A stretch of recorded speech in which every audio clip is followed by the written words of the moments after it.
اعوذ باللہ من الشیطان الرجیم بسم اللہ الرحمن الرحیم وَيُمَكِّنُكُمْ فِي أَرْضِهِ صلوات پڑھیں محمد اور آل محمد اللہم صلی علی محمد وآل محمد عجل فرجہم۔ زیارت جامعہ کبیرہ کی شرح درس نمبر 273 کہ وَيُمَكِّنُكُمْ فِي أَرْضِهِ، امام علی نقی علیہ السلام فرماتے ہیں کہ اور وہ تمہیں اے اہل بیت علیہ السلام وہ تمہیں اپنے زمین میں حاکم بنائے گا۔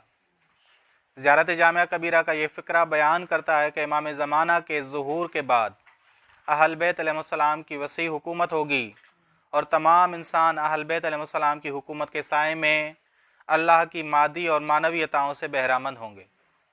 امام زمانہ علیہ السلام کی حکومت الہی کے دیگر آثار میں سے جسمانی اور روحانی ضرورتوں کا عمومی طور پہ پورا ہونا ہے۔ یہ ایسی حکومت ہوگی جہاں جسمانی بھی اور روحانی بھی ضروریات پوری ہوں گی، یعنی انسان ظاہری لحاظ سے بھی اقتصادی لحاظ سے بھی امنی لحاظ سے بھی بہتر زندگی گزارے گا اور روحانی لحاظ سے بھی حیات طیبہ گزارے گا۔ ہاں جی، اطمینان ہوگا، بس معنوی لحاظ سے حیات طیبہ ہوگی اور ظاہری لحاظ سے امن ہوگا، سکون ہوگا، اقتصادی حالات بہتر ہوں گے، یعنی مادی لحاظ سے لوگ امیر ہوں گے اور روحانی لحاظ سے بھی لوگ امیر ہوں گے۔ بس امام زمانہ علیہ السلام کی حکومت میں مادی زندگی کے لوازمات پورے ہوں گے اور روحانی زندگی کے لحاظ سے بھی لوگ حیات طیبہ تک پہنچیں گے۔ ٹھیک، بس جب ایک رہبر الہی عدالت قائم کرے گا تو اس کا نتیجہ یہ ہوگا کہ لوگ مادی لوازمات زندگی بھی حاصل کریں گے اور حیات طیبہ تک بھی پہنچیں گے۔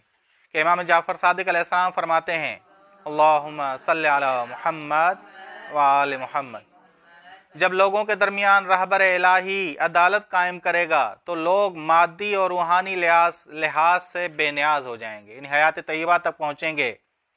روایات سے یہ معلوم ہوتا ہے کہ آپ علیہ السلام کی حکومت میں امت کے لیے ایک بہت ہی عظیم ایمانی حالت پیدا ہو جائے گی، بہت ہی عظیم حالت پیدا ہو جائے گی، اس طرح کہ اس حکومت کے زیر سایہ کوئی ایک بھی اللہ کی نافرمانی نہیں کرے گا۔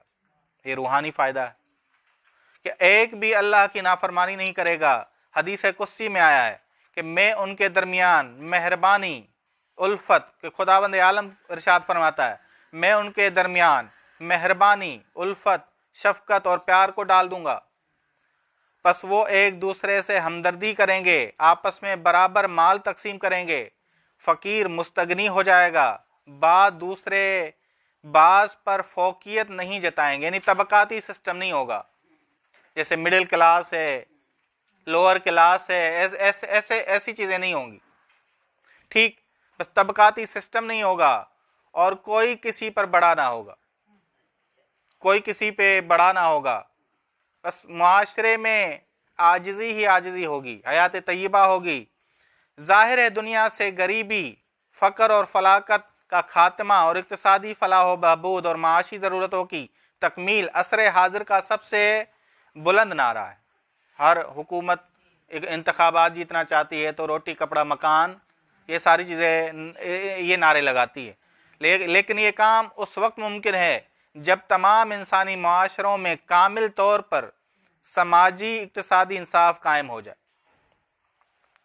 دنیا بھر میں مختلف ملکوں اور قوموں میں پھیلے ہوئے غریب، محتاج، فقیر، مفلک الحال، بھوکے، ننگے اور بے گھر افراد اس وقت ہر جہت سے غنی اور بے نیاز ہو سکتے ہیں جب روئے زمین پہ کوئی کسی کا حق پامال نہ کرے اور ہر جگہ ہر سطح پر الہی عدل اور مواسات برقرار ہو۔ ایک چھوٹی سی مثال لے لیں، ناروے کہتے ہیں کہ امیر ترین ملک ہے اس دنیا کا، لیکن آپ جب وہاں سروے کریں کہ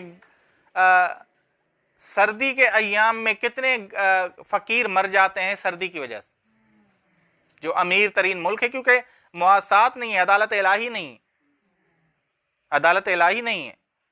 ٹھیک، نہ زکوٰۃ کا سسٹم ہے، نہ خمس کا سسٹم ہے وہاں تاکہ غریب اور فقیر مدد لے سکے، عدالت الہی نہیں، مواسات نہیں۔ ٹھیک، بس حق پامال ہر جگہ جو امیر ترین ممالک ہیں، اگرچہ میڈیا ہمارے ہاں یہ بیان نہیں کرتا ان کی یہ چیزیں، ٹھیک، बस पैगम्बर अकरम सल्लल्लाहु अलैहि वसल्लम ने इरशाद फरमाया कि यकून फ़ी उम्मती अल महदी, के इमाम महदी मेरी उम्मत में ज़ुहूर करेंगे। अल्लाहुम्मा सल्लि अला मुहम्मद व आले मुहम्मद व अज्जिल फरज। और असर ज़ुहूर में माल मिनाल का अंबार यूं ही पड़ा होगा, जो शख्स भी उनके पास आकर अतिये का तकाजा करेगा कि ए मेहदी मुझे अता कीजिए, वो कहेंगे ले लो, जितनी तुम्हारी ज़रूरत है वो ले लो। यानी वसाइल ज़्यादा होंगे, वसाइल ज़्यादा होंगे, अदालत इलाही होगी, एक रहबर इलाही के तहत हुकूमत होगी। बस ये जहन में रखिएगा, आज भी अगर रहबर इलाही पूरी दुनिया पे हुकूमत करे तो ये हालत हो जाएगी। आज भी फ़क्र ख़त्म हो जाएगा, आज भी गुर्बत ख़त्म हो जाएगी। ज़ाहरी लिहाज से भी और मानवी लिहाज से भी लोग हयात तय्यबा तक पहुँचेंगे। ये बिहारुल अनवार जिल्द नंबर 51 सफ़ा नंबर 78 में रसूलुल्लाह सल्लल्लाहु अलैहि वसल्लम फरमाते हैं कि इमाम महदी अजल्लल्लाह के दौर ज़ुहूर में लोग ऐसी नेमतों से बहरामंद होंगे जो उन्हें किसी भी ज़माने में हरगिज़ नसीब ना हुई होगी। बिहारुल अनवार जिल्द नंबर 51 सफ़ा नंबर 88। रसूल खुदा सल्लल्लाहु अलैहि वसल्लम मज़ीद फरमाते हैं कि युज़हिरुल्लाहु लहू कुनूज़ल अर्ज़ व मादिनहा, कि खुदावंद आलम हमारे मेहदी अलैहिस्सलाम के लिए ज़मीन के ख़जाने और मादिन ज़ाहिर और आश्कार कर देगा। आज दुनिया गुनाह और जुल्म की वजह से क्या कह रही है, उसके असरात हैं, गुनाह के और जुल्म के असरात हैं। कहते हैं कि जी गैस के ज़खायर ख़त्म हो रहे हैं, सोने के ज़खायर ख़त्म हो रहे हैं, कोयले के ज़खायर ख़त्म हो रहे हैं। लेकिन क्यों? क्योंकि एक रहबर इलाही हुकूमत करेगा। खुदा की नाफरमानी अक्सर इलाकों में नहीं होगी। हम ये नहीं कह रहे कि इमाम आएंगे तो पूरी नाफरमानी ख़त्म हो जाएगी, नहीं, अक्सर नाफरमानी ख़त्म हो जाएगी। आदलाना हुकूमत होगी, आदलाना हुकूमत होगी। ठीक इमाम अली अलैहिस्सलाम ने नहजुल बलागा में फरमाया कि तुखरिजु लहुल अर्ज़ो, ज़मीन जो कुछ है उसके सीने में गहराइयों में जो पोशीदा किया हुआ है, बस ज़मीन ने बहुत कुछ पोशीदा किया हुआ, मुंतज़िर है कि वो कौन आए, रहबर इलाही आए, हुकूमत करे तो ज़मीन अपने ख़जाने आश्कार कर दे, ज़मीन अपने आश्कार कर दे ख़जाने, जो कुछ छुपा हुआ है उनके सामने उगल देगी। आसमान भी बरकतें नाजिल करेगा, ज़मीन भी ख़जाने उगलेगी।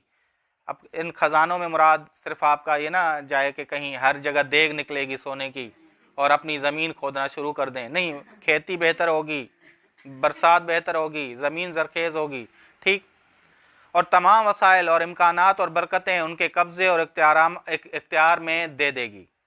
बस वलो कायमुना, बस अगर जब हमारे कायम इनकलाब बर्पा करेंगे, क़याम करेंगे, तो आसमान से जैसा कि चाहिए पानी बरसेगा, बरकत वाला पानी। बस औकात मुमकिन है कहीं नाफरमानी हो रही हो, बरसातें ज़्यादा हो रही हो, लेकिन फ़ायदा ना हो, उसके बावजूद कहत हो, है ना। बहुत सारे इलाकों में ये बरसात क्या बन जाती है, रहमत। जो बरसात को खुदावंद आलम ने क्या कहा है, रहमत, क्या बन जाती है, एक नुक्ता दे ज़हमत, ज़हमत बन जाती है। बस आसमान से जितना चाहिए होगा उतना पानी बरसेगा, जितना ज़मीन को चाहिए होगा, जितना ज़मीन वालों को चाहिए होगा उतना पानी बरसेगा, और ज़मीन से सब्ज़ा और दाने उगेंगे। बस युतिन्नास अताया मर्रतैन फ़िस्सन्ना व यर्ज़ुकुहुम फ़िश्शहर रिज़्क़ैन। बस वो इमाम महदी अलैहिस्सलाम साल में 2 मरतबा लोगों को बख्शिश और इनाम अता करेंगे, और महीने में 2 मरतबा लोगों को उनकी मईशत और ज़िंदगी की ज़रूरियात तकसीम करेंगे, और आदलाना तौर पे ये मामला तकसीम होगा। कोई तबकाती सिस्टम नहीं होगा कि तबकाती सिस्टम बिल्कुल ख़त्म हो जाएगा। ये है अहल बैत अलैहिस्सलाम की, कि हमने बताया कि रजत में रसूल खुदा भी रजत करेंगे, इमाम अली भी रजत करेंगे, तमाम आइम्मा अलैहिस्सलाम। ये ज़ियारत जामिया ये बताती है कि तमाम आइम्मा अलैहिस्सलाम क्या करेंगे, एक कुम का सीगा इस्तेमाल हुआ है। अगरचे अहादीस में बाज़ मासूमीन का नाम मिले, लेकिन जहन में ना रखिएगा कि यही मासूमीन रजत करेंगे, बल्कि तमाम मासूमीन अलैहिस्सलाम रजत करेंगे, आइम्मा अलैहिस्सलाम रजत करेंगे। सल्लल्लाहु अला मुहम्मदिन अहल बैतिहि तय्यबीन अत्ताहिरीन। अल्लाहुम्मा सल्लि अला मुहम्मदिन व आल मुहम्मद व अज्जिल फरजहम।